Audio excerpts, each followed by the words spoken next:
Non, attention. Quand connaître le top départ. À supposer qu'on s'entende sur 36 mois. Oui. Ça commence nous avons besoin de savoir, et pour toutes les populations ont besoin de savoir, ça commence à courir quand. Si vous dites que ça a commencé, c'est depuis quel jour précisément? Parce que nous avons besoin de savoir à quel moment ces 36 mois. À quel moment, à la minute près, à la seconde près. Ça n'a aucune importance, tous ces artifices-là. Que c'est commencé il y a 4 jours. Je ne pense pas qu'il y ait un retard de 3 jours à l'arrivée ou d'un mois va être quelque chose de catastrophique pour notre pays. Il faut arrêter ça. Oui, non, mais quand vous dites... Ou de quelques secondes. Est-ce qu'au nom de la transparence, nous n'avons pas besoin de savoir quand commence cette période-là? Je dis c'est déjà commencé. Oui, non, mais...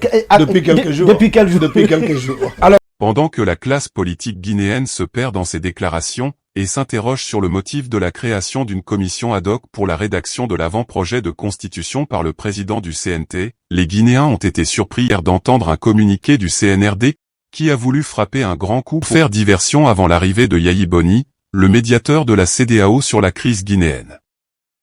Montrer à la CEDEAO que malgré l'indépendance de tous les organes de la transition dans l'exercice de leur mission, quand la cohésion nationale et la quiétude sociale semblent menacées, le CNRD prend ses responsabilités. Communiqué numéro 0016 CNRD 2022.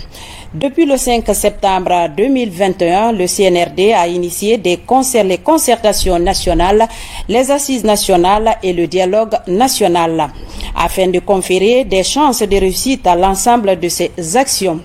Le CNRD, conformément à l'esprit du communiqué numéro 001 du 5 septembre 2021 et après concertation avec le président du CNT, demande de surseoir à toute activité allant dans le sens de la rédaction d'une nouvelle constitution en attendant le rapport final des assises nationales.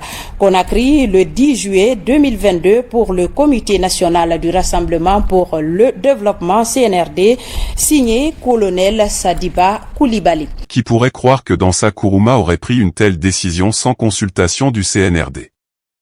Mettre en place un tel organe chargé d'une mission aussi fondamentale n'est pas un acte anodin. Mais il fallait par ces manœuvres dilatoires mettre en scène l'intervention martiale du colonel Sadiba Koulibaly, chef d'état-major général des armées. N'empêche que, loin de rassurer, cette intervention démontre que le CNRD peut orienter des décisions souveraines des autres organes. Que Dansa prenne cette décision insensée sans respecter la charte de la transition est une chose. Mais que le CNRD à travers le colonel Sadiba Koulibaly nous démontre qu'il peut influencer les travaux des autres organes de la transition constitue de sérieuses inquiétudes. Ce que les Guinéens attendent du CNRD, c'est de respecter et faire respecter la charte de la transition que Mamadi et ses forces spéciales ont imposée aux Guinéens, qui l'ont acceptée et adoptée bien qu'ils n'avaient pas été consultés pour sa conception. Beaucoup de Guinéens jettent des pierres au CNDD, malgré tout, dans sa deuxième version sous le général Sekouba Konaté, la junte avait accepté que le Premier ministre et les membres du CNT soient désignés par les forces vives. Composés de la classe politique, les organisations de la société civile et les syndicats. Le voici, Moussa Dadis Camara réapparaît à Kossiam, à Ouagadougou, après un mois d'absence. La démarche n'est pas encore parfaite. Les balles de Toumba Diakité sont passées par là. Aux côtés de Blaise Compaoré, médiateur, et de son intérimaire Sekouba Konaté, le capitaine lâche de l'Est. Dans un communiqué en 12 points, le Paralin Yoda, ministre burkinabé des Affaires étrangères. 4. La création d'un Conseil national de transition, CNT, organe politique délibérant, dirigé par une personnalité religieuse et composé de 101 membres représentant toutes les composantes de la société guinéenne. 5. La nomination d'un Premier ministre, président du Conseil des ministres, issu du Forum des forces vives de Guinée. Si Mamadi Doumbouya souhaite éviter les erreurs du passé, il doit comprendre que les manifestations du 28 septembre sont liées au rôle néfaste de l'entourage toxique du CNDD du capitaine Dadis Camara. Malheureusement, le CNRD du colonel Mamadi Doumbouya continue droit dans ses bottes en prenant des postures d'un président candidat sortant. Et pourquoi attendre la veille de l'arrivée du médiateur pour faire une annonce présentée comme un message d'apaisement?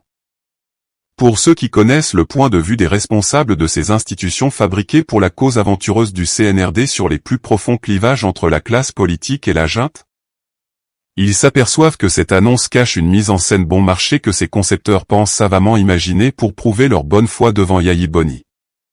Sinon, qu'est-ce qui pourrait expliquer le communiqué du colonel Sadiba Coulibaly?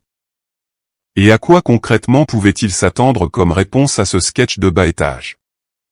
Attendre le rapport final des assises, mais pourquoi faire? Où est le rapport avec la problématique liée à la rédaction de la Constitution?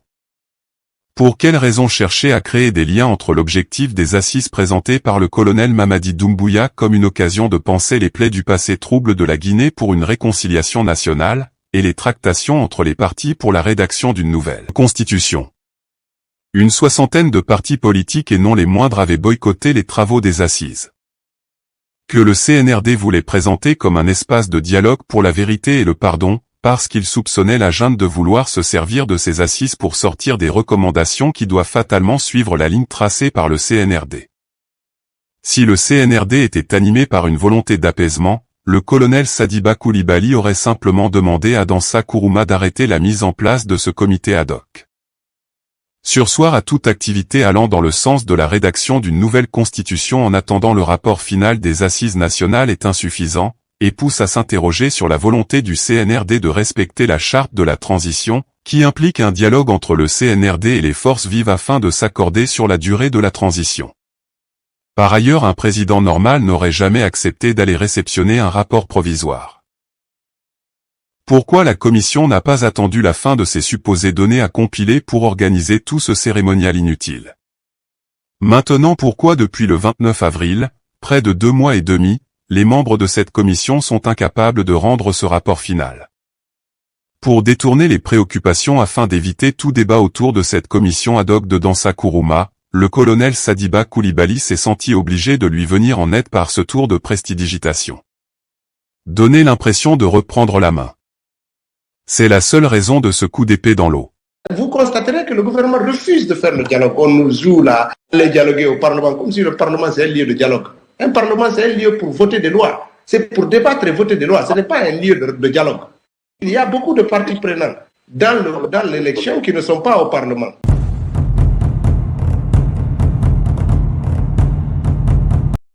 Wassalam.